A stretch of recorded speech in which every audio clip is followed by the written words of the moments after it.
Gold, trusted gold buyers. మీరు తాకట్టు పెట్టిన బంగారాన్ని విడిపించి ఈ రోజు ఉన్న మార్కెట్ ధరకు కొనబడను.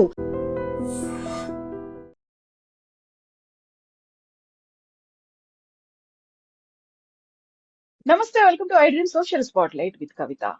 ఇరాన్ సుప్రీం చీఫ్ ఖమేనీని అటు అమెరికా ఇటు ఇజ్రాయెల్ దళాలు అంతమొందించిన తర్వాత ప్రపంచమంతా ఒక డిఫరెంట్ వర్షన్ అనేది వినిపిస్తుంది. హర్మూజ్ జలసంధిని మూసేసిన తర్వాత ప్రపంచం అతలాకుతలం అవుతోంది అనేటువంటి భావన, మాట కూడా వినిపిస్తున్నాయి. బట్ ఎందుకని ఖమేనీని టార్గెట్ చేశాయి అమెరికా, ఇజ్రాయెల్ దళాలు? ఆ తర్వాత ఏం జరగబోతోంది? ఖమేనీని కొంతమంది హీరోగా ఎందుకు అభివర్ణిస్తున్నారు? ఖమేనీ చేసినటువంటి తప్పేంటి? మనతో పాటుగా ఉన్నారు జియో పొలిటికల్ ఎక్స్పర్ట్ గిరిధర్ మామిడి గారు. హలో అండి, నమస్తే. నమస్తే అమ్మా. నమస్తే మీకు, మీ ప్రేక్షకులకు నా నమస్కారాలు అమ్మా. థ్యాంక్ యూ సో మచ్ అండి. ఎలా ఉన్నారు మీరు? ఐఎమ్ గుడ్ అమ్మా. How about you? I'm good అండి, I'm doing good. Thank you so much. ప్రపంచం ఏమవుతోంది ఖమేనీ పోయిన తర్వాత? ఏమి అవ్వదమ్మా. చాలా మంది వస్తారు, చాలా మంది పోతారు. ప్రపంచం అలాగే ఉంటుంది. హిట్లర్ వచ్చి వెళ్ళిపోయాడు, ఏమీ అవ్వలేదు. చంద్రగుప్త మౌర్యుడు వచ్చి వెళ్ళిపోయాడు, ఏమీ అవ్వలేదు. ప్రపంచం ఏమీ అవ్వదు. Let's not worry about it. Khamenei అన్నటువంటి వ్యక్తి కంటే ముందర ఖొమైనీ ఉండేవాడు. ఈయన పోయిన తర్వాత ఇంకొకరు వస్తారు. ఎవరికైనా జీవితకాలం ఎంత ఉంటుందమ్మా? మన ఆయుర్దాయం ఎంత ఉంటుంది? 80 ఏళ్ళు, 90 ఏళ్ళు, మా అంటే 100 ఏళ్ళు బతుకుతారు. కాబట్టి అంతకుమించి ఏమీ లేదు. డెంగ్ షాపింగ్ పోయిన తర్వాత కూడా చైనా ఉంది అది. కాబట్టి పెద్ద వరి అవ్వాల్సింది లేదు. కానీ ఏమవుతుందంటే ఇది ఒక వ్యక్తి కాదు, ఒక వ్యవస్థ. ఆ వ్యవస్థకి సంబంధించినటువంటి అతను రిప్రజెంటేటివ్ కాబట్టి ఆ వ్యవస్థ రియాక్ట్ అవుతుంది. ఆ చాలా కాలంగా ఆల్మోస్ట్ 1000 సంవత్సరాలుగా ఉన్నటువంటి వివాదం ఏదైతే ఉందో దాని ప్రతీకగా ఆయన నిలబడ్డాడు. అంతేగాని వ్యక్తిగతంగా ఆయనని పెద్ద మనం కన్సిడర్ చేయాల్సిన అవసరం లేదు. ఇది ఉన్నది 1000 సంవత్సరాలుగా వస్తున్నటువంటి సున్నీ షియా డివైడ్ ఏదైతే ఉందో దాంట్లో షియా ప్రపంచానికి అతను నేతృత్వం వహించి అతను నిలబడ్డాడు. 10 ఏళ్ళు ఖొమైనీ ఉండేవారు, అతను వెళ్ళిపోయిన తర్వాత ఖమేనీ ఇప్పుడు అతను దానికి ప్రతీకగా నిలబడ్డాడు ఆయన. సో వీళ్ళు మొత్తం రెజిమ్ అంతా కూడాను షియాలకు భరోసాగా, షియాల యొక్క శక్తిగా నిలబడినటువంటి పరిస్థితి. అందుకని ఈ రోజు షియాలు రియాక్ట్ అవుతుంది. ఎక్కడ చూసినా అదే పరిస్థితి. మన కరాచీలో చూస్తే కనుక యుఎస్ కాన్సులేట్ మీద దాడులు చేసింది షియా నిరసనదారులే. అలాగే గిల్గిట్ లో పాకిస్తాన్ లో అక్కడ కూడా వాళ్ళు నిరసన బయటికి వెళ్తా ఉంటే కనుక యుఎన్ ఆఫీస్ మీద దాడి చేశారు వాళ్ళు. కాల్పుల్లో అక్కడ కూడా 7 మంది చనిపోయారు. మనకు కూడా చూస్తే ఇక్కడ కార్గిల్లో విపరీతమైన పెద్ద ఎత్తున ర్యాలీలు జరుగుతున్నాయి షియాల్ మెజారిటీ ఉన్నటువంటి ప్రాంతంలో. అలాగే ఈవెన్ శ్రీనగర్ లో కూడా ర్యాలీలు చేశారు వాళ్ళు. హైదరాబాద్ లో, లక్నోలో, అంటే దేశవ్యాప్తంగా షియాలు, అలాగే ప్రపంచవ్యాప్తంగా షియాలు. గ్రీస్ లో వాళ్ళు ర్యాలీలు చేశారు. కాబట్టి వాళ్ళ యొక్క ఉనికి, వాళ్ళ యొక్క అస్తిత్వం, వాళ్ళ నేతను చంపినందుకు వాళ్ళలో ఒక విధమైనటువంటి భావన ఉంటుంది కాబట్టి వాళ్ళు రియాక్ట్ అవుతున్నారు. అది వాళ్ళది. సో సున్నీ ప్రపంచం ఆఫ్ కోర్స్ దాన్ని సెలబ్రేట్ చేస్తోంది.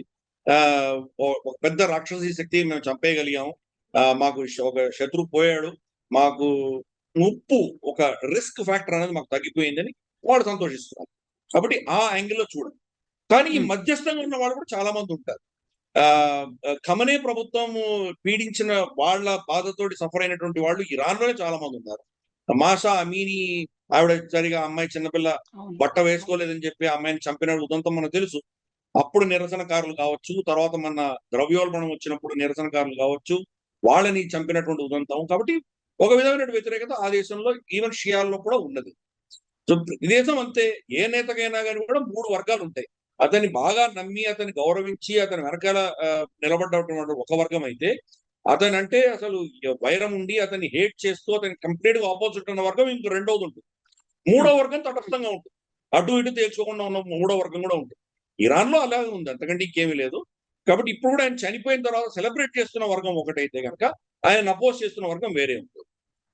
కాబట్టి ఈ షియా ప్రపంచానికి నేతృత్వం కోల్పోయింది కాబట్టి దాని రియాక్షన్ మనం సహజంగా మనం చూస్తాం. అది ఏదో నేతృత్వం మళ్ళీ వస్తుంది. మళ్ళీ ఇతను సుదీర్ఘకాలంగా ఆల్మోస్ట్ 89 నుంచి ఈ రోజు దాకా ఉన్నాడు. అంటే మనం ఒక రమారమి 37-38 సంవత్సరాలు అతను నేతృత్వం వహించాడు కాబట్టి ఎవరు రీప్లేస్ చేస్తారో వాళ్ళకి సమయం పడుతుంది మళ్ళీ అటువంటి రెస్పెక్ట్ షియా ప్రపంచంలో రావడానికి సమయం పడుతుంది. కాబట్టి కొంత అస్థిర వాతావరణం దాంట్లో ఉంటుంది. ఈ సున్నీ షియా క్లాష్లు ప్రపంచవ్యాప్తంగా కూడా కొన్ని జరిగేటువంటి ఘటనలు జరిగేటువంటి అవకాశాలు లేకపోలేదు. ఎందుకని ఖమేనీని టార్గెట్ చేశాయి అమెరికా, ఇజ్రాయెల్? ఆయన ఎందుకు ఉమ్మడి శత్రువుగా ఆ రెండు దేశాలు భావించాయంటారు? ఇది చాలా పెద్ద కాంప్లికేటెడ్ క్వశ్చన్ అమ్మా. 89 నుంచి ఇంతవరకు ఖమెనీని ఎందుకు చంపలేదు అని ప్రశ్న మనం ఫస్ట్ వేసుకోవాలి. ఓ ఎందుకంటే ఈ రోజు ఎందుకు టార్గెట్ చేశారు అన్నది అది దాని సమాధానం దాంట్లో ఉంటుంది యాక్చువల్గా. అమెరికా ఈ రోజు దాని యాక్చువల్గా మన అమెరికా యొక్క శక్తి ఏంటి అని అర్థం చేసుకుంటే ఇవన్నీ అర్థం అవుతాయి. అమెరికా శక్తి అన్నది 4 స్తంభాల ఆధారంగా నడుస్తుంది. 1 oil, 2 pharmacy, 3 defence industrial complex, 4వది వాళ్ళ బ్యాంకింగ్ అండ్ డాలర్. ఈ 4 స్తంభాల ఆధారంగానే అమెరికా అన్నటువంటి శక్తి నడుస్తుంది. వీటి ఒకదానికి ఒకటి లింక్ కూడా అయి ఉంటాయి. ఫర్ ఇన్స్టెన్స్ మనకు వాళ్ళ డిఫెన్స్ ఇండస్ట్రియల్ కాంప్లెక్స్ ఆయిల్ తో లింక్ అయి ఉంటుంది. ఎందుకంటే ఆయిల్ కి యుద్ధాలు మనం ఎన్ని చేశారో చూసాం మనం. అలాగే ఆయిల్ కి మన డాలర్ కి లింక్ అయి ఉంటుంది. డాలర్ లేని ఆయిల్ అమ్మడానికి లేదు. ఎవరైనా డాలర్ ఏతర కరెన్సీలు అమ్మడానికి ప్రయత్నం చేస్తే వాళ్ళని చంపేస్తారు. సద్దాం హుసేన్ ని, మనకు ముమ్మర్ గదాఫిని ఎలా చంపారో మనం చూసాము. కాబట్టి ఇటువంటివి ఈ 4 స్తంభాల్లోనే ఇవన్నీ నడుస్తుంటాయి. 1971 లో హెన్రీ కిస్సింజర్ 15 ఆగస్ట్ బంగారానికి డాలర్ కి ఉన్నటువంటి ఆ లింకేజ్ ని కట్ చేశాడు. కట్ చేసేసి ఫియాట్ కరెన్సీ అంటారు. అంటే దాన్ని సమర్థిస్తున్నటువంటిది ఏమీ లేదు. అమెరికా ప్రభుత్వం ఇచ్చినటువంటి భరోసా, I guarantee I will give you $1 అని దాని మీద రాసి ఉంటుంది. దాని నమ్మకం మీద మనం తీసుకోవాలి. అంతగా అంత తప్పితే ఏమీ లేదు. అది ఒక చిన్న పేపర్ కాగితమే. దాన్ని చింపేస్తే దాని విలువ ఏమీ లేదు. కోసం 3 పైసలు 4 పైసలు ఉంటుంది. కాబట్టి ఆ సిచ్యుయేషన్ లో వాళ్ళు ఏం చేశారంటే మొత్తం చమురు అంటే పెట్రోలియం ప్రొడక్ట్స్ అన్ని కూడాను డాలర్ తో అనుసంధానం చేశారు. సో డాలర్ లేని ఎవరు అమ్మడానికి వీల్లేదా. కాబట్టి ఈ యొక్క రెజీమ్ అంతా ఈరోజు డాలర్ యొక్క శక్తి ఎందుకు అంత బలంగా ఉంది, డాలర్ కావాలని దేశాలు ఎందుకు కోరుకుంటున్నాయి, $1 బిలియన్ అప్పు కోసం ఈరోజు పాకిస్తాన్ ఎవరి దగ్గర ఉడికించాలన్న సిద్ధం ఎందుకు అవుతోంది. దీని వెనకాల మన చరిత్ర చూసామంటే డాలర్ యొక్క కమాండ్, ఆ డాలర్ యొక్క పవర్ అన్నది ఎలా వచ్చిందంటే ఇదో అమెరికా ఈ గల్ఫ్ ప్రాంతంలో ఈ ఆయిల్ ప్రొడ్యూస్ చేసే దేశాలన్నీ అమెరికా కబ్జాలో ఉంచుకుంది. కంప్లీట్ గా వీళ్ళందరూ వాళ్ళ కబ్జాలో. కానీ వాళ్ళలో శత్రుత్వం లేకపోయేసరికి వాళ్ళలో అందరూ మిత్రులు అయితే కనుక రేపు అమెరికా అవసరం ఎందుకు ఉంటుంది. కాబట్టి వాళ్ళలో ఏదో వైషమ్యాలు తీసుకురావాలి. వాళ్ళలో వైషమ్యాలు తీసుకొస్తేనే అమెరికా పప్పం గడుస్తుంది. వాళ్ళ స్థావరాలు పెట్టుకోవచ్చు. 10 స్థావరాల పైన ఉన్నాయి అక్కడ అమెరికా. మన కువైత్ లో ఉంది, మనకు బహ్రెయిన్ లో ఉంది, Qatar, UAE, Oman, Saudi Arabia, Iraq, చాలా ప్రాంతాల్లో వీళ్ళ స్థావరాలు ఉన్నాయి అమెరికా. మిలిటరీ బేసెస్ కానీ, ఎయిర్ ఫోర్స్ బేసులు కానీ, నేవల్ బేసులు కానీ చాలా ఉన్నాయి. సో కాబట్టి ఏదో ఒక బూచి చూపించారు, రాక్షసుని చూపించారు. అందుకని ఇరాన్ అన్నటువంటి రాక్షసి చూపించడం వల్ల అమెరికాకు లాభం.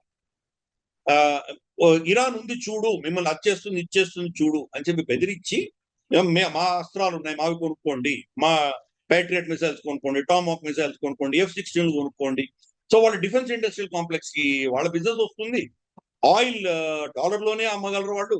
ఎందుకంటే మేము ఉన్నాం, మీరు కన్నా డాలర్లు అమ్మకపోతే మేము మీకు ప్రొటెక్షన్ ఇవ్వం అనేసరికి అమెరికా కావాలి కాబట్టి వాళ్ళు డాలర్లోనే అమ్ముతారు. సో ఇలా ఈ మొత్తం సిస్టమ్ అంతా కూడా అమెరికా అధీనంలో ఉంది. అందుకనే ఈ రోజు చనిపోయినా కానీ కూడా అక్కడ దేశాలు ఏవి కూడాను ఆయన చంపినందుకు నిరసనలు ఎక్కడ తెలపట్లేదు. ఎక్కడ ఎస్పెషల్లీ సున్నీ ప్రపంచంలో ఎవరు తెలపట్లేదు. సో అమెరికా ఏం చేసిందంటే కాన్షియస్ గా ఈ సున్నీ షియా డివైడ్ లో సున్నీ పక్షాన్ని నిలబడ్డారు. దాంతో షియా ప్రపంచం అంతా కూడాను వాళ్ళ కుంపటి వాళ్ళు పెట్టుకున్నారు. ఏంటో వాళ్ళు ఏం చేయాలో వీటిని ఎలా కంట్రోల్ చేయాలో వాళ్ళు చేసుకున్నారు. చాలా కాలంగా వాళ్ళకి తెలుసు అమెరికాకు ఉన్నటువంటి శక్తి, అమెరికా యొక్క కెపాసిటీ ఏంటో తెలుసు. కాబట్టి అమెరికాతో డైరెక్ట్ గా యుద్ధం చేసి గెలవలేం కాబట్టి ప్రాక్సీలు పెట్టుకోవడం మొదలుపెట్టారు. హమాసు, హిజ్బుల్లా, హౌతీలు, అలాగే మనకు ఇరాక్ లో కూడా కొన్ని వాళ్ళకు ఉన్నాయి. అలాగే సౌదీ అరేబియాలో కొన్ని తంజీములు పెట్టుకున్నారు. యమన్ లో చాలా ప్రాంతాల్లో ప్రాక్సీలు పెట్టి ప్రాక్సీలతోటి వాళ్ళ ఆటంతా ఆడించుకున్నారు ఇంతకాలంగా.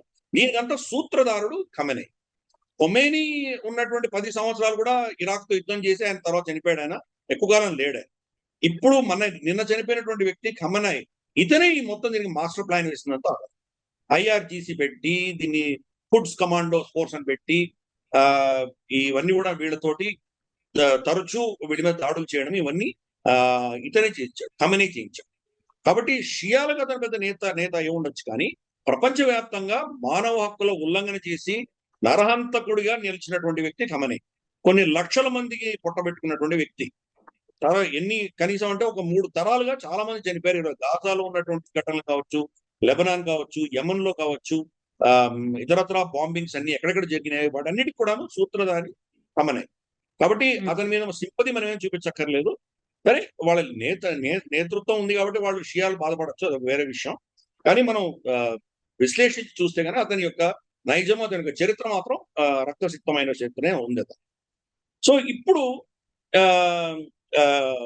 ఖమేనీని టార్గెట్ చేయడానికి అమెరికా డీప్ స్టేట్ ఎప్పుడు కూడాను సుముఖంగా లేదు.